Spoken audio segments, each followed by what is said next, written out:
தலைவர் தளபதி எப்படின்னா, ஒருத்தவங்களுக்கு ஒரு பொண்ணு பழனிச்செல்வி அப்படின்றது சொல்லி பார்த்தீங்கன்னா, திருநெல்வேலியிலேருந்து ஒரு பொண்ணு பிடெக் படிச்சுட்டு இங்கே வேலைக்கு வந்துட்டாங்க சென்னைக்கு. வந்து ஒரு 15-16 நாள் தான் இருக்கும். அவங்க காலையில் 6 மணிக்கு ஷிஃப்ட்டுக்கு ஐடி கம்பெனியில் ஒர்க் பண்ணுறதுக்கு ஷிஃப்ட்டுக்கு போகும்போது நடு ரோட்லேயே கிராஸ் பண்ணும்போது ஒரு கார் இடிச்சிட்டு நிற்காமல் போயிடுச்சு. அந்த பொண்ணை இட்டுன்னு போயிட்டு ஹாஸ்பிட்டலில் அட்மிட் பண்ணிட்டாங்க.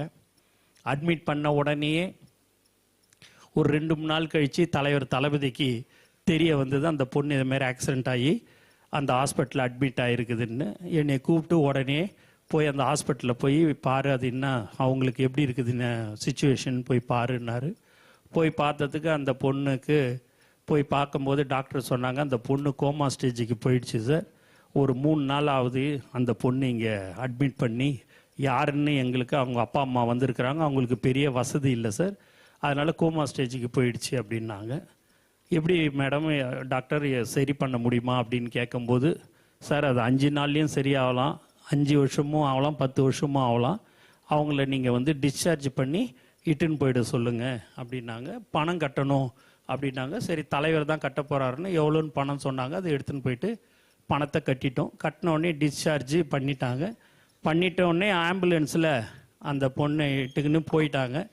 டக்குன்னு அந்த ஆம்புலன்ஸுன்னு ஹாஸ்பிட்டல் விட்டு வெளியில் போன உடனே திருப்பி அவங்க அப்பா மட்டும் என்கிட்ட வந்தார். வந்துட்டு இதை மாதிரி கோச்சிக்காமல் நான் ஒன்று கேட்கலாமான்னாரு. என்னான்னு?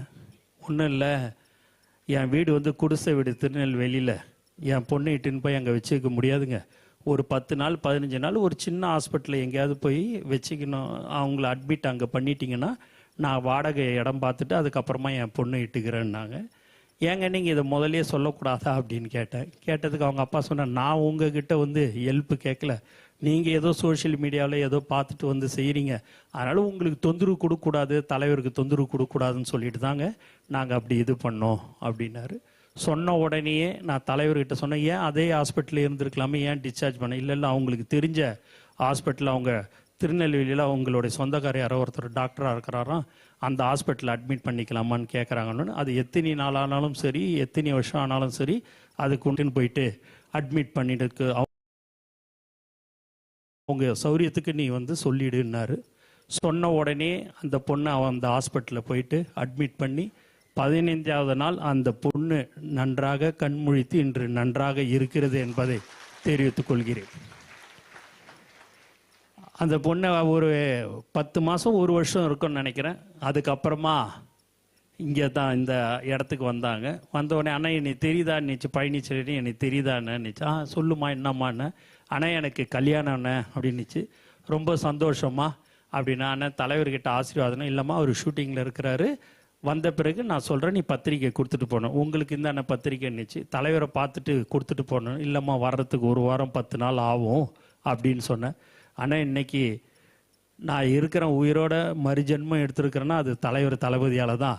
அவரை பார்க்காம நான் ஆசீர்வாதம் வாங்காமல் நான் போக மாட்டேன்னு நினச்சி நான் உடனே சொன்னேன், நீ வந்திருக்குது திருநெல்வேலியிலேருந்து, அடுத்த வாரம் உனக்கு புதன்கிழமையோ வியாழக்கிழமையோ கல்யாணம், அது அடுத்த வாரம் உனக்கு கல்யாணம், இங்கேருந்து போகிறதுக்கு 1 நாள் 1.5 நாள் ஆகிடுமா, நான் சொல்கிறது கேளு நீ போ அப்படின்னு. ஆனால் இல்லைண்ணே, என் மாமனார் மாமியார்லாம் ரொம்ப தங்கமானவர், என் கணவரும் தங்கமானவர், நான் ஃபோன் பண்ணி சொன்ன உடனே எப்போ நீ தலைவர் தளபதியை பார்த்துட்டு வரையோ அது வரைக்கும் நாங்கள் காத்துன்னு இருக்கிறோன்னு சொல்லிட்டாங்கன்னு நினச்சி. நான் எவ்வளோ சொல்லி பார்த்தேன், போகல. மதியானமும் சொன்னேன், போகல.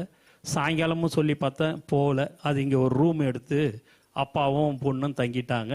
நான் தலைவர்கிட்ட சொன்னேன், சொல்லி எப்படியாவது அனுப்பிச்சிருந்தேன்னாரு. எவ்வளோ சொல்லியும் அது கேட்கல சார் அப்படின்னு சொல்லி அந்த ரூம்லேயும் போய் அவங்ககிட்ட சொல்லி பார்த்தேன், அப்பயும் போகல அப்படின்னு சொன்ன உடனே அவரே இரவோடாக ஆந்திராவில் இருந்தார். அவரே தனியாக காரை ஓட்டின்னு அந்த பொண்ணை ஆசீர்வதித்து பரிசு பொருட்களை கொடுத்து அனுப்பி வைத்தவர் தான் தலைவர் தளபதி என்பதை இந்த நேரத்தில் நான் தெரிவிச்சுக்கிறேன். இதை மாதிரியான விஷயங்கள் நிறைய இருக்குது.